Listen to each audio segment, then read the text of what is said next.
Ahora. Bueno, perfecto. Bueno, Perfecto. les presento a Guillermo Rivas, les mandé ya la biodata.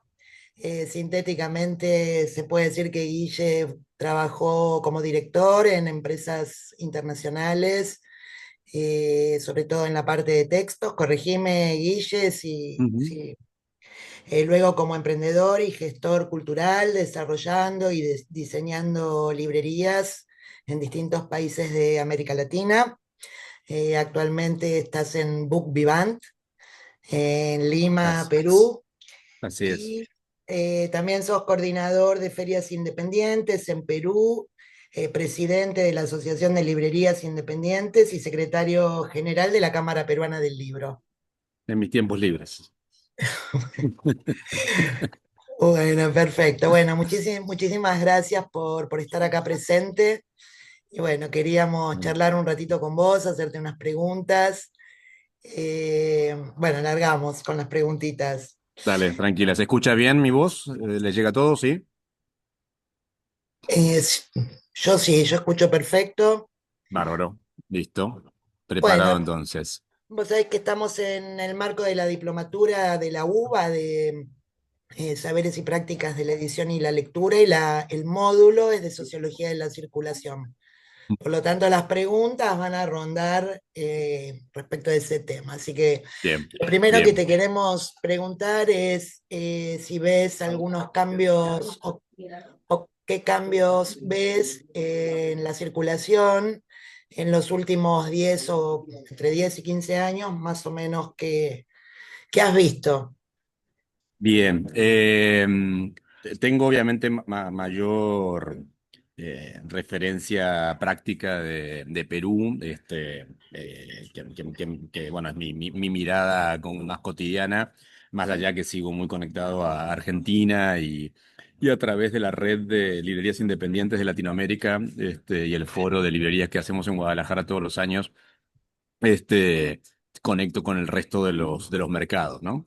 Te diría que lo más importante en estos años, creo que fue la pandemia, que produjo un impacto muy fuerte, positivo, según mi mirada, en términos de lo que es la circulación del libro, ¿sí? Primero porque lo que tuvimos desde las librerías y de las editoriales, fue un aumento de la demanda de lectura del libro físico, sumamente extraordinaria, ¿sí?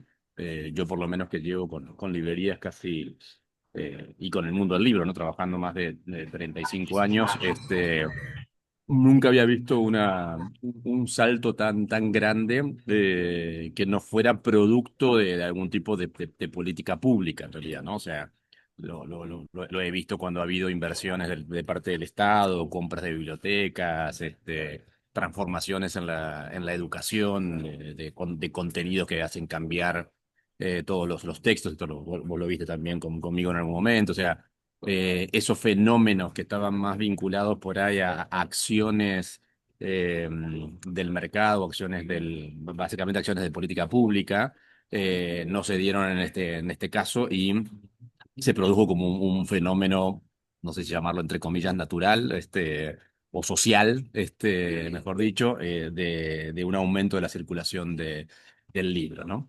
Eh, Tanto en la diversidad bibliográfica como en la cantidad, ¿sí? Yo creo que aumentaron las dos cosas. El público lector se hizo más complejo en en su demanda, y también también más masivo. O sea, la opción de leer un libro en casa fue una actividad importante junto imagino, con el streaming y con otras cosas que también deben haber crecido durante la pandemia. Después tengo registros puntuales, entre ellos obviamente Perú otra vez, donde la aparición de ciertos actores transformaron el mercado y la circulación del libro, ¿sí? En Perú yo llegué en el año 2003, el fenómeno de la piratería era muy importante. Este, y la no existencia de una clase media al estilo que nosotros conocemos en Argentina, Uruguay o Chile, no era significativa y no lo había sido nunca, ¿no? No es que había habido una crisis de clase media, sino que nunca había habido una clase media. A principios de los 2000, la estabilización económica y demás generó, por un lado, la aparición de una clase media emergente, ¿sí? Diferente a las que nosotros conocemos en términos de educación, ¿sí?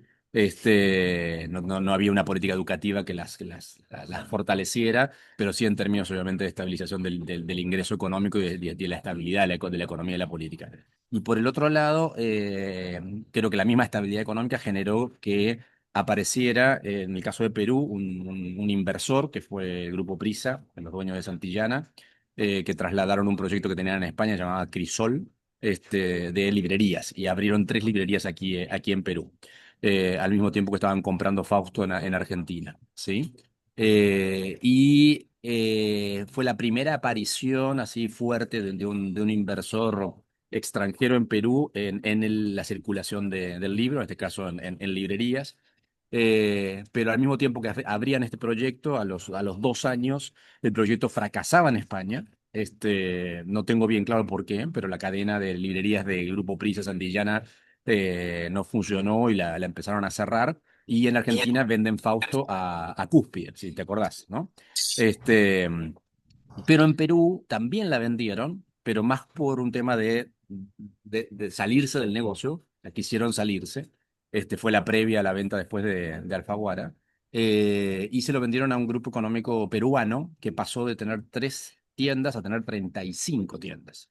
Para un mercado muchísimo más pequeño que el argentino, el de Perú, e incluso más chico que el de Chile, a pesar de tener 33 millones de habitantes Perú, el doble que Chile, un mercado muy pequeño, muy lleno de piratería, con la aparición de 30 librerías de un día para el otro, acompañadas de un circuito comercial de retail, o sea, aparecieron los malls que tampoco estaban, aparecieron las grandes superficies que tampoco estaban, y ahí se desarrollaron la mayoría de las librerías, produjo un fenómeno realmente muy llamativo. eh, y respondió a una pregunta que nos hacíamos, si la piratería era producto de una demanda que tenía el mercado con un problema de adquisición. Cortó, ¿no?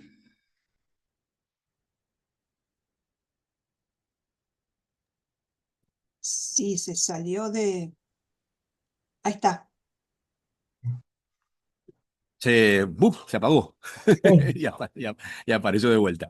Creo que me escucharon hasta el final, más o menos, que dije que, bueno, que se dio este fenómeno nos preguntábamos, digo, un mercado, si el mercado no compraba piratería porque tenía un problema de poder adquisitivo o por otro motivo, ¿no?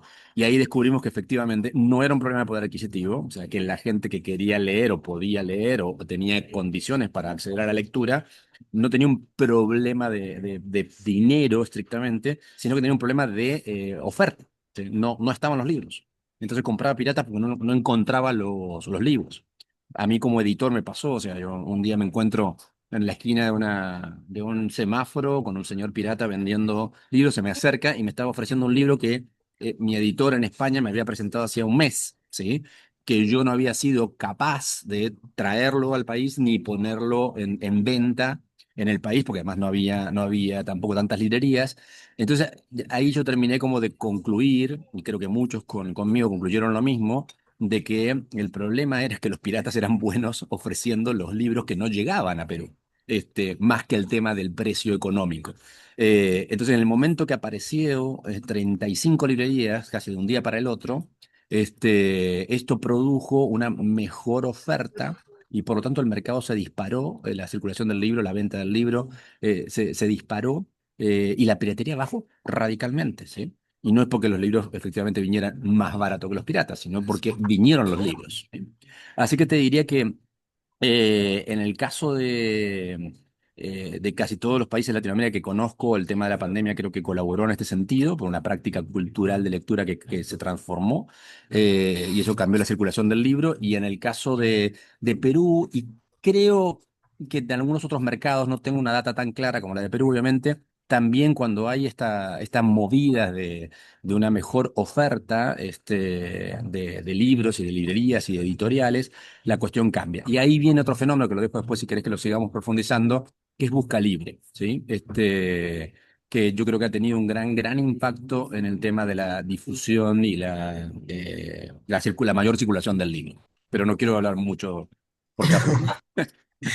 Bueno, y esto que decías, que mencionabas de la pandemia y de los cambios en la circulación, ¿tiene que ver también con lo digital o te estás refiriendo todo el tiempo a libro impreso? Todo el tiempo el libro físico. Todos los estudios que tenemos al alcance de la Asociación de Librerías, en la Cámara Peruana del Libro, lo que leemos por lo menos en las publicaciones del medio y de la industria, no hay en ningún lado, tenemos un registro de un impacto significativo del libro digital, ¿sí? En términos de la lectura como entretenimiento, como actividad cultural, ¿sí? En los Ujú, ámbitos del estudio universitario, el impacto ha sido feroz, ¿sí? Ahí sí, hay un desplazamiento de lo digital por el papel, y ahí plataforma, tú sabes, ¿no? Vos sabes bien eso, el tema de sí. plataformas, y, o sea, no solamente el libro digital contra el libro papel, o sea, es Ujú. contenido digital contra contenido papel, ahí el impacto ha sido feroz. Pero está claro que la forma de apropiación de la lectura es diferente, ¿no? Y ese impacto no fue tan fuerte, aunque hay pasitos, poquito a poquito. Ahí la pandemia colaboró al revés, para que en la escuela primaria y la secundaria se digitalizaran más los procesos educativos, ¿sí? Pero en el caso del libro, no sé cómo llamarlo, o sea, de entretenimiento, de actividad cultural, no tenemos un registro de eso, para nada, al contrario. Los lectores que arrancan por lo digital terminan comprando un libro físico cuando realmente el libro les interesa. Es muy raro los casos de donde el libro digital le quita lectores al libro en papel.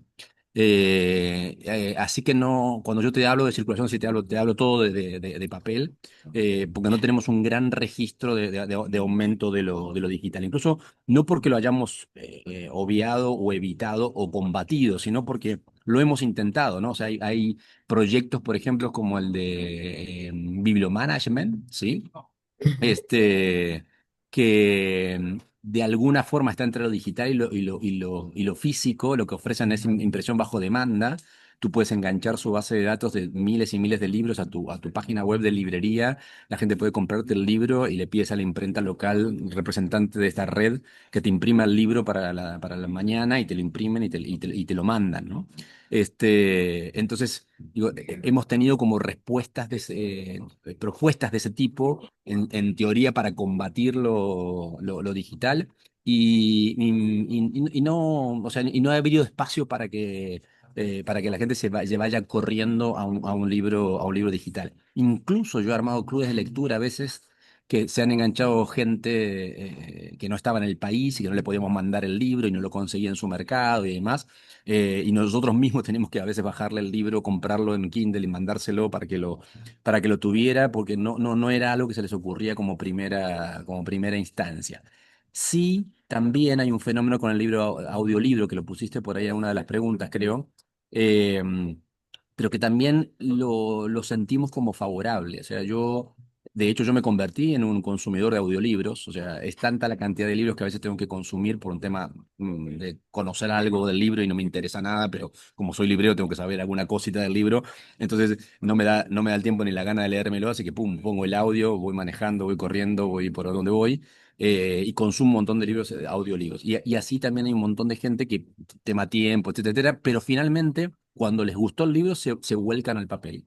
O sea, creció el audiolibro, pero no en desmedro, sino que al contrario se generó como una especie de sinergia, que gente que por ahí tampoco leía nada empezó por los audiolibros y terminó comprándose eh, cosas como Hábitos Atómicos, o sea, libros de autoayuda, etcétera, pero Claro. finalmente sumó gente a la compra del libro físico, ¿no?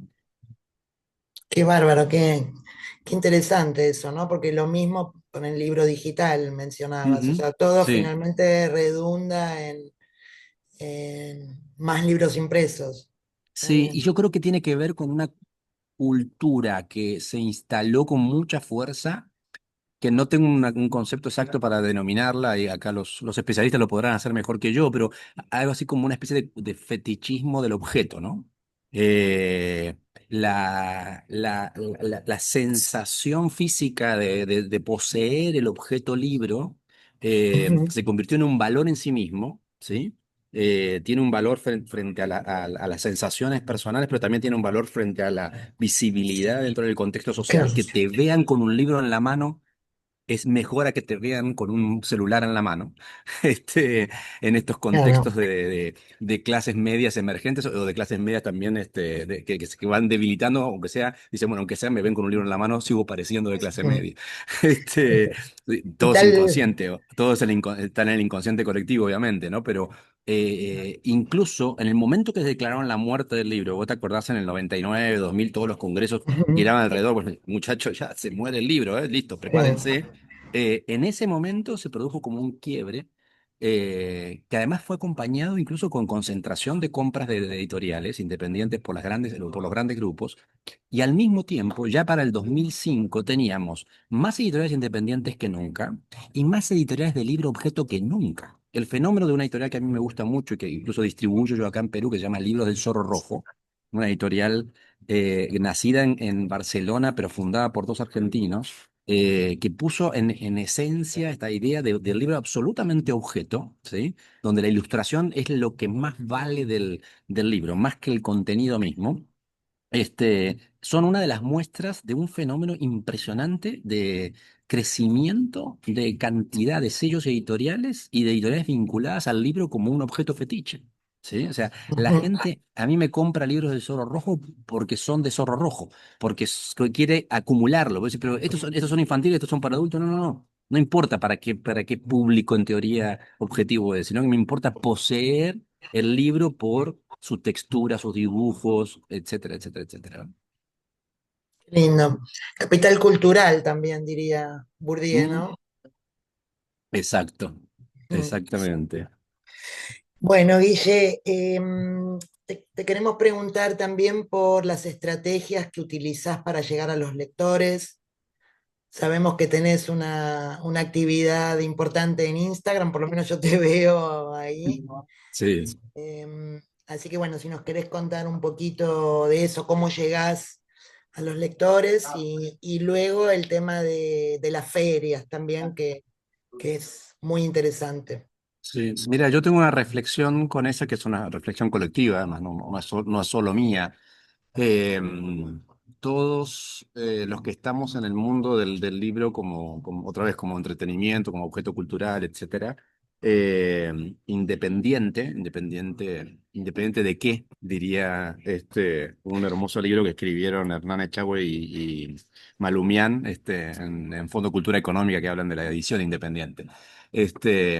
Independientes en el sentido obviamente, librerías que su proyecto cultural es más importante que el objetivo económico en sí, aunque eso existe y es necesario que exista porque la sostenibilidad es la base de cualquier proyecto, ¿no?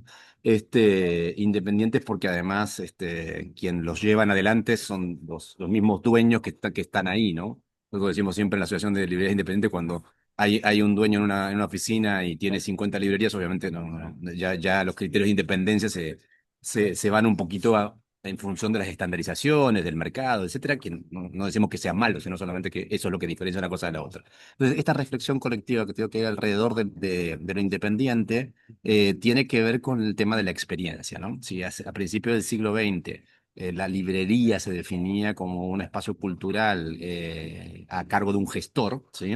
Y que derivaba de toda esta tradición francesa de que el autor, el editor y el imprentero eran el mismo personaje, y incluso era el encargado de la tertulia de todo. Después se fue profesionalizando, etcétera, etcétera, y quedó el librero ahí como con una función específica, ¿no? Y las librerías independientes, las librerías históricas que conocemos, como Shakespeare and Company con Silvia Beach en Francia, o nuestros libreros en Buenos Aires, etcétera, Librería Norte, etcétera. Bueno, nada, son librerías que están marcadas mucho por el librero o la librera, ¿no? Y la experiencia es el contacto con esa persona.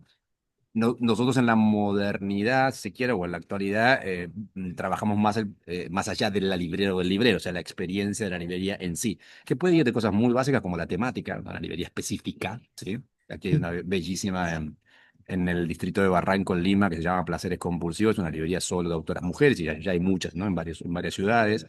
Las librerías de infantiles, que son también una parte de la modernidad, ¿sí? Eh, y bueno, y en definitiva, mi librería tiene una experiencia muy concreta que tiene que ver con lo sensorial y que tiene que ver con el disfrute hedonista, ¿no? O sea, book vivant es un derivado de la frase bon vivant, ¿sí? De esta buena vida que dicen los franceses, que es beber, comer y viajar. Nosotros dijimos, bueno, leer también forma parte de la buena vida para nosotros, así que hagamos este intríngulis chíngulis de mezclar este francés con americano, más allá que los franceses o detestan que le toquemos sus palabras, su idioma. Así que nada, Book Vivant nace con esa idea de una experiencia que tiene que ver con los sentidos y que tiene que ver con el disfrute, ¿sí? Y claramente sin vergüenza decimos hedonista, ¿no? Que era, disfrute lo más egoísta posible. Eh, y te cuento todo esto porque básicamente la estrategia nuestra para atraer autores es ser lo más únicos posibles en términos de la experiencia, o sea, es brindar una experiencia que tenga sentido con todo, con el relato, ¿sí? Y si querés, en términos de modernidad, también, bueno, el storytelling súper claro, cuál es el relato que tenemos, el relato que sea consistente con el espacio físico y consistente con la práctica cultural, social que se da dentro. La consistencia creemos que es el atractivo, ¿sí? Y aparentemente hasta ahora nos funciona, o sea, nosotros nuestra forma de conquistar lectores y de promover la lectura es desde la consistencia de una historia que nos construimos, que nos creemos, que la vivimos, que también tiene mucho de propia experiencia, y esa experiencia es la que compartimos, ¿no? Entonces ofrecemos algo muy en concreto. A tal punto llevamos esta idea que cuando llegó la pandemia no teníamos ni página web, porque para nosotros era innecesario pensar en vender un libro a través de Internet, cuando lo que ofrecíamos no era estrictamente un libro, sino una experiencia alrededor de la lectura y el disfrute con los vinos y los libros. Igual tuvimos que armar obviamente la página web en ese momento y toda la parte digital y tratar de transmitir la experiencia a través del Zoom, ¿no? Pero bueno, nada, la estrategia es esa para nosotros, es ser auténticos, ser coherentes en términos de lo que brindamos, lo que hacemos, lo que decimos, cómo lo pintamos, etcétera, a niveles de detalles extremos, ¿sí? O sea, nosotros diseñamos un aroma para la librería con una empresa de marketing olfativo para que cuando entres a la librería sientas un aroma que te vincule emocionalmente con las cosas que queremos que se vincule. Trabajamos el concepto de maridaje literario, que con qué vino se podría leer tal novela, con qué libro se podría acompañar tal vino, con qué género, con qué autor, etcétera, etcétera. Nada, toda esa conceptualización vivida al mínimo detalle, ¿no?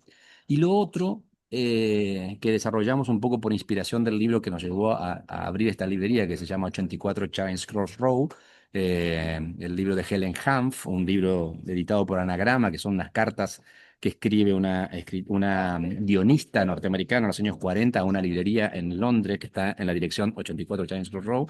La librería se llamaba Mark and Co, ya cerró hace muchos años, y esas cartas son una carta de pedido de libros, ¿sí? Piden libros, le mandan libros, piden libros, le mandan libros y conversan a través de las cartas, momento de la realidad donde las cartas tenían un valor muy significativo. Y esta mujer que nunca había tenido éxito como guionista, un día pide permiso a los participantes, vamos a decir, de las cartas y publica las cartas en un libro y ahí se convierte en algo sumamente famoso, una obra de teatro, una película con Anthony Hopkins, etcétera, etcétera. Y a todos nos inspiró muchísimo, una por el amor a los libros, obviamente, pero la otra porque la librería en Londres tenía una característica. Mark and Co. Te encontraba los libros que pidieras, como fuera, donde fuera y a lo que costara, ¿sí? Y aunque te parezca una tontería, pero eso es algo que nosotros tenemos como una de las grandes cosas que nos hacen que la gente se acerque a nuestra librería. La gente entra diciendo muchas veces, me han dicho que en esta librería consiguen cualquier libro, ¿sí? Y efectivamente, tenemos prohibido decirle que no a la gente cuando pregunta por un libro, dice, ¿tendrán tal libro? Nunca decimos la palabra no, ya sabemos que no lo tenemos, Pero, a ver, déjenos, creo que había estado por acá, pero se fue, no, pero no llegó, a ver. Y enseguida encontramos alguna manera de decirle, mira, el libro puede llegar, está en China, vale $500 y va a tardar 3 meses. Pero tiene una respuesta positiva, ¿no? Y ese juego que derivó de ese libro, de conseguimos cualquier libro, generó también, claro, una conversación. Finalmente, para nosotros la librería es una conversación, ¿no? O sea, cómo se construye un diálogo con el lector es la herramienta fundamental y por ahí viene el tema. Buenísimo, muy interesante. Eh, Guille, ya nos está quedando poco tiempo. Nos gustaría escucharte un poco hablar de las ferias, Bien, que, que bueno, estás ahí bastante involucrado y bueno, es un punto muy, muy bien. importante también en la difusión y en la circulación. Vos sabés que las ferias, bueno, todos los que estamos en el mundo del libro las amamos y las odiamos al mismo tiempo, ¿no? Estamos esperando la feria todo el año y después decimos, la mierda, puta madre, esta feria, que tener que trabajar como un enano. A ver, sí, las ferias son realmente fundamentales. Yo cuando doy talleres sobre circulación del libro, justamente, tengo un capítulo solamente dedicado a las ferias.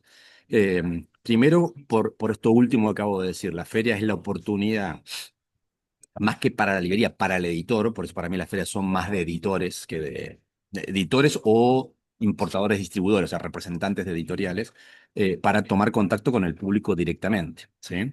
Ujú. En algunos lugares como Perú, lamentablemente se entiende feria como barata, ¿sí? Como vamos a reventar los libros, ¿no? En Perú hay una tradición realmente que estamos tratando de erradicar, pero está muy arraigada de que en las ferias los libros, novedades incluidas, los principales libros y demás, revientan los precios, ¿sí? Obviamente matan el circuito de las librerías durante 2 meses, porque la gente además ya sabe, está esperando que le hagan 30-35% de descuento. No hay ley de precios fijos en Perú, obviamente. Pero bueno, pero más allá de esta el tema de la Feria de Buenos Aires, de Lima, lo que tienen las ferias es que es la posibilidad de establecer un diálogo directo con los lectores, ¿no? Ahí yo creo que donde uno como editor, ¿no? Autor, puede tener una conversación, ¿no? Eh, Después hay fenómenos, como los de Buenos Aires, donde a veces son tan masivos que obviamente dificultan el diálogo. Me está pegando el sol en la cara. Ahí está. Este, Dificultan el diálogo que yo estoy diciendo. Pero bueno, nada, la relación entre masividad y cultura es un tema que no vamos a resolver. Yo no voy a resolver, ustedes podrán seguir debatiéndolo, pero yo creo que las ferias tienen esa importancia que es el tema de la construcción de conversaciones, ¿no? En ese sentido, yo creo que la de Buenos Aires es la mejor feria que hay, en mi experiencia, en toda Hispanoamérica, porque yo siento que realmente hay un proyecto de construcción de conversación, ¿sí?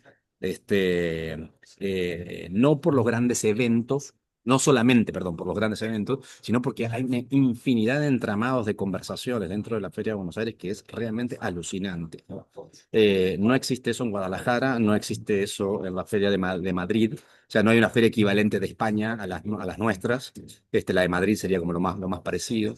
Yo creo que la de Buenos Aires es realmente alucinante y creo que merece a cualquiera que esté dedicado al mundo del libro, o sea, habitarla, ¿no? Durante una buena cantidad de días, trabajar la agenda, no sé, analizarla. Digo, me parece que hay un montón de data ahí de cómo funciona el libro y cómo funciona además una estrategia, ¿no? de construcción de conversación entre lectores y autores y editores y demás, ¿no? Así que sí, es un ámbito que yo creo que es fundamental, y que tiene que ver más con esto, más que la cantidad de novedades o la cantidad de ventas que se produzcan, más allá que son fundamentales para el sostenimiento. Ujú. Sí, además es la única, creo que tiene 3 semanas abiertas al público lector, ¿no? Sí, sí, sí, sí. No, ahora es la más grande de todas en términos de cantidad de gente nominal. O sea, le gana a Guadalajara a pesar de que hay más población en México que en Es una Argentina. Argentina. Pero sí, sí, sí, porque realmente bueno, la práctica cultural de la clase media argentina es, ya lo sabemos, es Ujú. radical en ese sentido, ¿no? Es impresionante como práctica cultural la lectura, ¿no? Tal Uno cual. lo ve más, o sea, lo ve más a distancia, ¿no? O sea, yo me di cuenta de Ujú, la dimensión de la circulación del libro y de la lectura en Argentina estando fuera de Argentina, ¿no? O sea, uno ahí adentro está todo el tiempo quejándose, ¿no? Cuando la gente no lee, que los precios están caros, o que las librerías cierran, que las editoriales se fracasan, etcétera, pero desde afuera se ve una dimensión ujú. totalmente diferente. Bueno, Ahí bueno, muchas. está Book Iván en Buenos Aires. Sí. Ahí preguntó Adrián. Adrián, me encantaría. Ya tenemos unas sobrinas, por llamarlo de alguna manera, en Buenos Aires, que vinieron a trabajar con nosotros y los ayudamos a armar el proyecto que se llama, la idea se llama Te llamaré viernes, ¿sí? Está creo que ay, no, fueron los barrios ahora, pero bueno, cerca del barrio chino, no sé si es Palermo o Belgrano por ahí, en Buenos Aires. Y nada, son dos chicas que vienen del mundo editorial, una de ellas fue editora de Planeta, y han armado una librería que tiene primero una gran amistad con Almudena, que ya falleció, pues se llama Te llamaré viernes, básicamente es un homenaje más a ella que a cualquier otra cosa, por su libro, y después nada, combinan esto de vinos con libros. No hacen estrictamente lo que hacemos nosotros, pero se asemejan bastante. Y siempre tenemos las ganas de abrir algo en Buenos Aires, pero bueno, ustedes saben, para mí la realidad económica de Argentina me resulta también tan ajena después de 20 años en Perú con estabilidad económica y sin inflación, etcétera, etcétera, que es muy difícil pensar en un negocio donde uno no esté pensando en lo normal, ¿no? Vender, pagar, etcétera, ¿no? Sí, sí, es Pero nada, un esfuerzo extra. nunca está descartado. Y si quieren algún día, viajamos y hacemos una cata literaria para la carrera, para el diplomado. Buenísimo.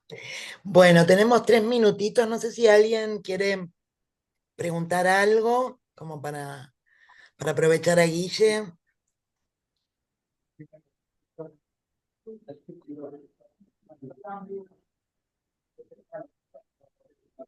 Mm, mm, ¿Escuchan ustedes? No, yo no escuché nada.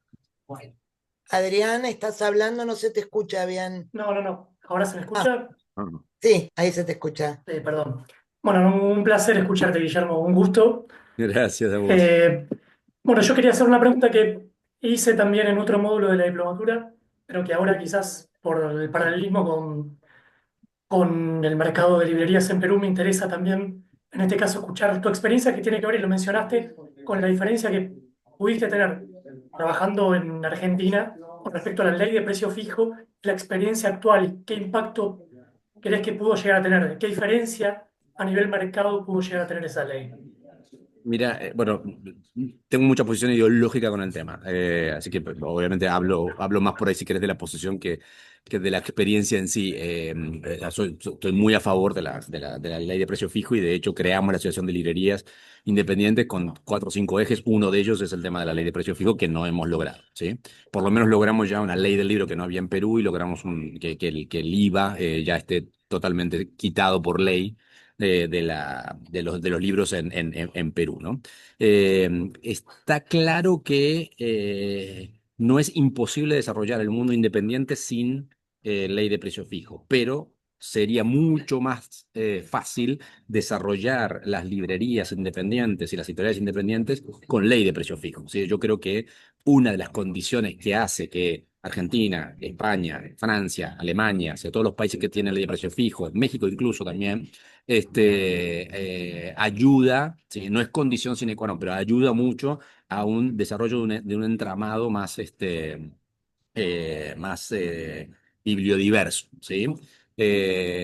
Said, este poeta y pensador mexicano, en su libro Los demasiados libros, diría que, bueno, ya tenemos un mercado del libro que tiene como mercado, industria cultural, la barrera más baja de entrada que pueda existir, ¿sí? ¿Qué quiere decir esto en traducción? Que es muy fácil ingresar al mercado del libro, es verdad. Si vos conseguís un chiringuito y un par de sillas y unas estanterías, los libros te llegan de una manera u otra. Es uno de los pocos mercados donde no tenés que ir a comprar porque existe la consignación, etcétera, etcétera, ¿no? Eso es verdad. Lo que pasa es que después mantenerse es muy, muy, muy difícil. Y el margen, es decir, el precio contra el descuento, contra el neto que tenés que pagar de los libros, es sumamente importante para la sostenibilidad